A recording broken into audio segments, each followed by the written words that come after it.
Hi, I'm Greg with Gary's Wine and Marketplace. Oh, no, I got that wrong. Well, I'm Gary. I can take this off. Put it in. We're interchangeable. I'm Gary with Gary's Wine and Marketplace here with my friend Greg Brewer. And we're in St. Helena, the heart of Napa Valley. And Greg, what did you bring me to drink? We bought some wine from Santa Barbara. Santa Barbara. Yeah, behind Enemy Lines. This is the wine country. There's no enemy lines. There's maybe us and them, or you and them, and It's all love. So it's all love and sunflower. So tell me about what you got. So we bought Santa Rita Hills Chardonnay from Brewer of Brewer Clifton, a project we started about 25 years ago now, always devoted to Santa Rita Hills. And unlike this valley that runs north to south, we run east to west. Yeah? So the ocean we're breathing in every day, cold, foggy, sandy soils. So the ocean voice is really transparent and like very, very distinctive. That's one of the things I love about Drake. It's the ocean voice. Yeah, right? You don't hear that talk from a lot of people, and I love that. And when we had dinner a few years ago, and we were talking, it's the passion that I hear the passion, and when I taste the passion. Yeah, Can I taste the Of course. Of course. So here's Santa Rita Hills Chardonnay. So we believe in raising everything in a very neutral way. So 15 to 25-year-old barrels. Some the barrels that have raised this wine have held, some of them have held every single vintage we've ever produced, which is cool. Yeah, I think there's resonance with time, and I love the neutrality where we are to really channel the ocean with as much kind of purity and vulnerability and precision as we can. And I think, when Santa Rita too gives a lot of like lemon, lime, salt, kind of margarita characters in wine, and I see it like a condiment in that way, that salinity, like wet sand, cold, salty air. That's really what we're trying to harness through here. This is not the first time he's ever talked about his wine. I'm reading a prompter. It's funny. I do get the saltiness. Mm-hmm. Oh, oysters. Yeah, I'm just gonna throw that out there. Did you bring it? There's the other inside. So yeah, think about that. I mean, wines that are fruity are awesome, and I love wines that have something else. An herbal vibe, a salty vibe, a savory vibe, and that's what that drying. You feel it now on your lips. Yeah, like when you jump in the ocean. Be it in Jersey or on the West Coast. You get that salty kind of feeling, which for me invites you back to have more wine, or ultimately encourages you to go to food. Yeah, because think about lemon and salt with food. It lifts, it cleanses, it elevates. It makes the food taste more like the food. It's visualizing as you're talking. I'm visualizing the food. Yeah. Right. Normally, when I'm tasting, I'm really just visualizing the flavors of the wine. But in this case, I don't know if it's the wine that got me or your visualization of the food. Yeah. But it's definitely got me thinking differently when I'm tasting this wine. I'm also thinking about the use of the barrels. Yeah. Normally, people are so proud of their 1-year-old barrels or their brand new barrels, and you're proud of the fact that it's.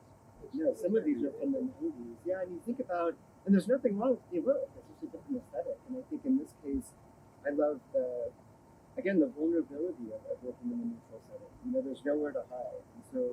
And when you have things that have been in your career for so long, there's intimacy. You've been through a lot together. It sounds cheesy, but it's like a musician who's playing the same guitar or bass that they played for 25, 30 years. Like, there's a connection with that instrument, and that nexus, I think, is important. Sometimes overlooked. That's delicious. Can we taste the Pinot Noir? Of course. That is so good. So this is our Machado Pinot Noir, 2016. What's Machado mean? Is that So Machado is the name of the ranch. Yeah, so the Machado family, a beautiful farming family in our area. They've been in our area for over 100 years. Portuguese origin. Wait, I'm going to start this for it. Maybe it's the sun. Maybe it's your smile. Maybe it's your smile. Right? But the color, right? No, it doesn't look like that dark. It does almost look translucent. Yeah. You see it through it a bit. It's Pinot. I mean, it's big and full throttle, but something about our area, the Pinot, our area, Santa Rita gives Pinot this generous and dense and rash and brown. And we've always fermented as whole clusters. So by fermenting as whole clusters, for us, it's a way of corseting that curvature of food. Yeah, it renders the wine a bit more stern, more savory, like we referenced with the Chardonnay. And so it's almost like the role of soy sauce on sushi. There's the fattiness and the generosity of the protein, but it's rendered savory by a little brush of soy that the chef puts on before presenting to you at the bar. Yeah. And so it harnesses the fruit, it forces the fruit. A tea-like dried herb thing you might be getting, the tea-like palate impression, is all a derivative of the stem's participation in the system because there's no new oak. The barrels are 10 years old. Doesn't taste stem. And that's the deal. That's the Right, so goal. I'm not getting. Sometimes I think Cold Costa, I get some of that.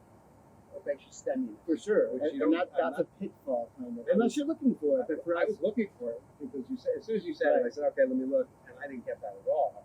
But I did get this soft drying on my palate, and I thought it was delicious. yeah, so again, think about like spice, think about dried herbs, think about something when you're eating, and you can't discern what it is. It's not like an herb where you're like, oh, well, I get the truffle, I get truffle oil, I get curry, I get something very overt. But we're like, oh my gosh, this sauce, I want to go back to it. It's intriguing. Like, there's an X factor about it that keeps calling you back. Ideally, for us anyway, that's the role of Cold Costa. It's like something other than fruit that's like that X factor hook to kind of draw you in. And again, to open up different portals with food. So what kind of food would you do? Almost anything, really. I mean, because it's like a savory soy herb. And also, with Cold Costa, it reminds me of New England, actually. Visiting my dad on the East Coast when I was a kid. Like, it's very brambly. It's very, like, wild berry bushes in New England in the summertime. There's something very caramel about Cold Costa wine. Very raw about Cold Costa wine for me. And I think anything that's pure in that regard harmonizes with so much different food, because it's ultimately nature, in a very unbridled way. Well, I gotta tell you, this is unbelievable. From the heart of Napa Valley, drinking wine from Santa Rita. I thank you. Thank you, brother. Thanks for having me. Cheers. It's awesome. Cheers.